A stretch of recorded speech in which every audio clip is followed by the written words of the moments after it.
नमस्कार दोस्तों, स्वागत है आप सभी का एक बार फिर से स्टडी फॉर बीपीएससी पे। आज हम लोग जीएस पेपर 2 के अंतर्गत पॉलिटी सेक्शन से हम लोग एक बेहतरीन सवाल करने वाले हैं जो कि आने वाले एग्जाम के लिए काफ़ी इंपॉर्टेंट होने वाला है, खासकर 68वीं एवं 69वीं बीपीएससी मेंस के लिए।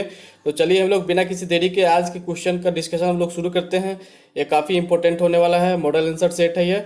तो अभी तक आपने अगर चैनल को सब्सक्राइब नहीं किया है तो चैनल को सब्सक्राइब अवश्य कर दे और दोस्तों को इसको शेयर जरूर करें। तो चलिए हम लोग शुरू करते हैं आज के क्वेश्चन से। आज का क्वेश्चन है कि भारतीय संविधान अपनी प्रस्तावना में एक भारत को एक समाजवादी, धर्मनिरपेक्ष, लोकतांत्रिक गणराज्य घोषित करता है। इस घोषणा को क्रियान्वित करने के लिए कौन कौन से संवैधानिक उपबंध किए गए हैं।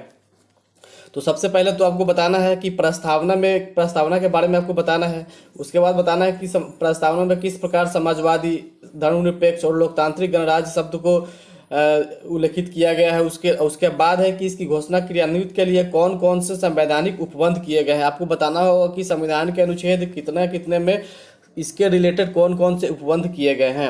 इस प्रकार को बताते हुए क्या करना पड़ेगा, फिर क्वेश्चन को कंक्लूड करना पड़ेगा। तो चलिए हम लोग शुरू करते हैं, देखते हैं कि किस प्रकार से इस क्वेश्चन को लिखना है। ठीक है, यहाँ पे देखिए इंट्रोडक्शन पार्ट है यहाँ पे कि प्रस्तावना किसी भी संविधान के दर्शन को संक्षिप्त रूप में प्रस्तुत करने की अभिव्यक्ति है। क्या है?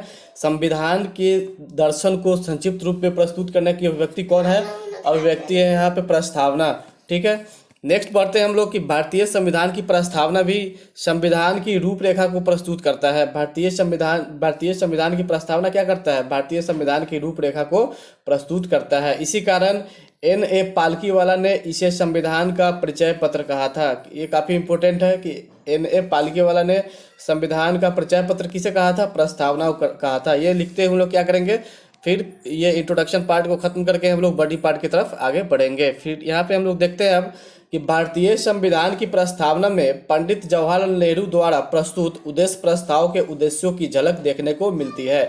जो पंडित जवाहरलाल नेहरू उद्देश्य प्रस्ताव प्रस्तुत किए थे उसकी क्या होती है? झलक यहाँ देखने को मिलती है। 42वां संविधान संशोधन के द्वारा इसमें संशोधन कर 3 नए शब्द समाजवाद, पंथ निरपेक्षता और अखंडता शब्द को जोड़ दिया गया। आज तक के इतिहास में मात्र एक बार ही प्रस्तावना में संशोधन किया गया है, जो कि 42वां संविधान संशोधन है।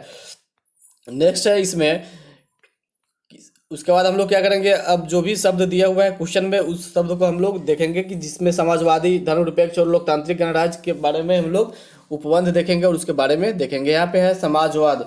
समाजवाद का अर्थ होता है कि देश के भौतिक एवं सार्वजनिक संसाधनों पर संपूर्ण समाज का क्या है? नियंत्रण। यानी कि समाजवाद का अर्थ क्या हो गया कि देश के भौतिक और सार्वजनिक जो संसाधन है उस पर क्या है?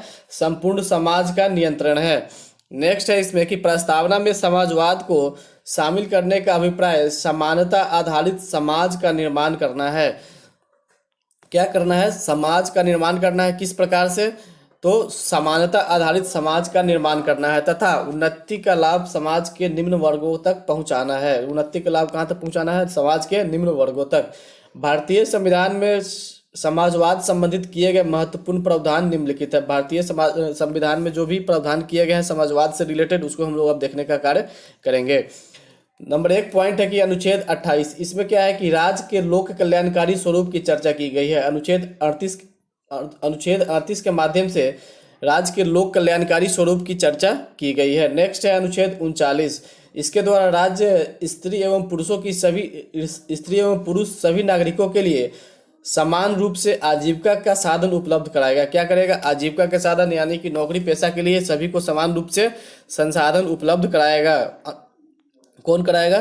तो ये राज्य का कर्तव्य है। नेक्स्ट है 39 बी अनुच्छेद 39 बी में क्या कहा गया है कि राज्य का यह कर्तव्य है कि वह समाज के पिछड़े एवं निम्न वर्गों को समान न्याय एवं निःशुल्क विधिक सहायता उपलब्ध करवाए।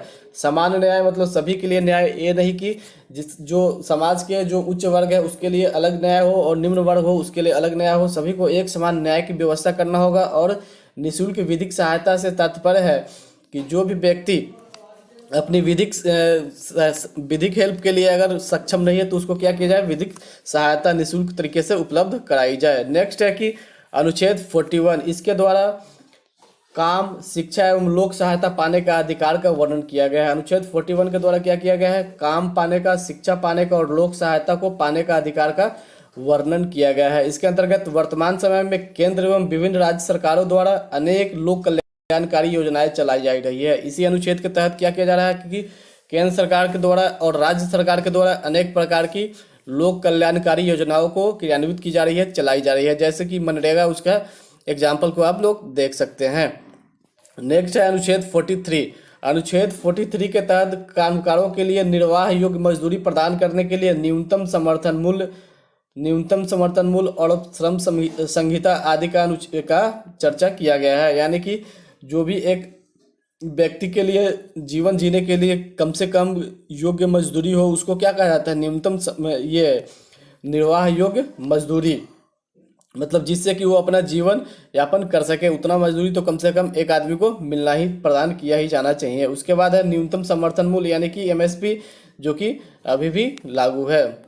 नेक्स्ट है यहाँ पे कि अनुच्छेद 47। इसके अंतर्गत वर्णित है कि राज्य का यह कर्तव्य होगा कि वह नागरिकों के पोषाहार एवं जीवन स्तर को ऊंचा करने एवं लोक स्वास्थ्य में सुधार करने का कार्य करेगा, अनुच्छेद 47 के तहत। नेक्स्ट पॉइंट हम लोग देखते हैं धर्मनिरपेक्ष। धर्मनिरपेक्ष का सामान्य अर्थ होता है राज्य द्वारा सभी धर्मों को समान महत्व दिया जाना। राज्य द्वारा सभी धर्मों को क्या समान महत्व दिया जाना ही धर्मनिरपेक्ष कहलाता है। तथा धार्मिक राज्य की प्रवृत्ति से अलगाव, यानी कि राज्य का अपना कोई धर्म नहीं होगा, वह सभी धर्मों को क्या करेगा? समान दृष्टि से, समान भाव से देखने का कार्य करेगा। नेक्स्ट है कि भारतीय समाज में विभिन्न धार्मिक समूहों की उपस्थिति है। भारतीय समाज में क्या है? विभिन्न धार्मिक समूह है एवं उनके मध्य सामाजिकता को बनाए रखने के लिए 42वां संविधान संशोधन द्वारा प्रस्तावना में पंथ निरपेक्ष शब्द को शामिल किया गया है। 42वां संविधान के संशोधन के द्वारा क्या किया गया? पंथ निरपेक्ष शब्द को शामिल किया गया। भारतीय संविधान ने ऐसे निम्नलिखित प्रावधान किए हैं जिसमें राज्य के पंथ निरपेक्ष स्वरूप स्पष्ट होते हैं। तो कौन कौन से प्रावधान है जिसके माध्यम से पंथ निरपेक्ष का जो स्वरूप है वो स्पष्ट होता है, उसको हम लोग अब देखेंगे नीचे। अनुच्छेद 14। अनुच्छेद 14 है कि कानून के समक्ष सभी व्यक्तियों को समान माना जाएगा।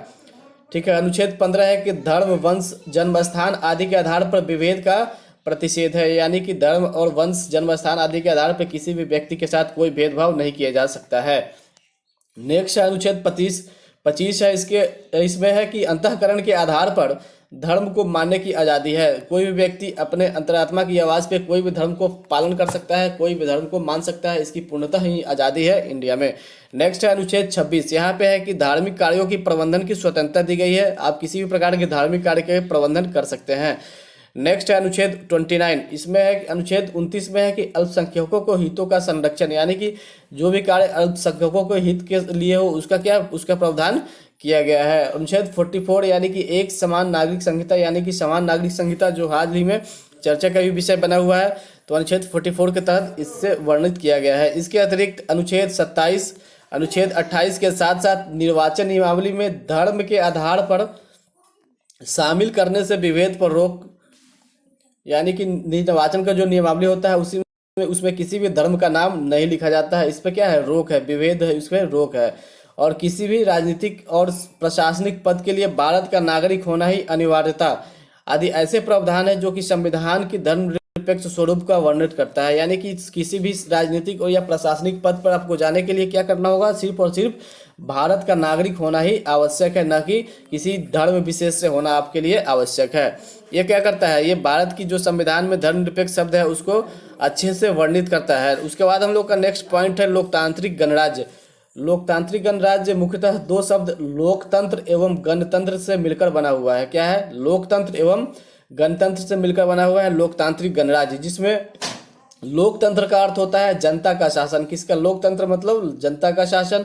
और गणराज्य का अर्थ होता है कि देश के शीर्ष संवैधानिक पद पर नियुक्ति के लिए निर्वाचन, अर्थात किसी भी योग्य व्यक्ति की सर्वोच्च संविधान पद पर पहुंच, यानी कि कोई भी व्यक्ति जो किसी भी धर्म जाति विशेष से आता है वो भारत के जो सबसे संवैधानिक पद है, सबसे शीर्ष संवैधानिक पद है, वहां तक पहुंच सकता है। यानी कि किसी भी पद की जो वंशानुगत होती है वो नहीं है, जो मेन संवैधानिक पद है वहां तक जाने के लिए। नेक्स्ट है कि स्वतंत्रता प्राप्ति के समय ही भारत को एक लोकतांत्रिक गणराज्य घोषित कर दिया गया था। यानी कि इसको बाद में नहीं जोड़ा गया था, बल्कि ये जब हम लोग स्वतंत्र हुए उसी समय इसको घोषित कर दिया गया था कि भारत एक कैसा होगा? लोकतांत्रिक गणराज्य होगा। 73वां एवं 74वां संविधान संशोधन के माध्यम से भी ग्राम पंचायत एवं नगर निकाय को संवैधानिक स्वरूप प्रदान करके लोकतंत्र की जड़ों को और मजबूती देने का कार्य किया गया है। यानी कि लोकतंत्र को पंचायती राज व्यवस्था से जोड़कर और भी मजबूती इसको प्रदान किया गया है। किसको? लोकतंत्र को। अनुच्छेद 324 से लेकर 329 तक में वर्णित निर्वाचन आयोग ने भी स्वतंत्र एवं निष्पक्ष चुनाव संपन्न कराकर लोकतंत्र को मजबूती दी है।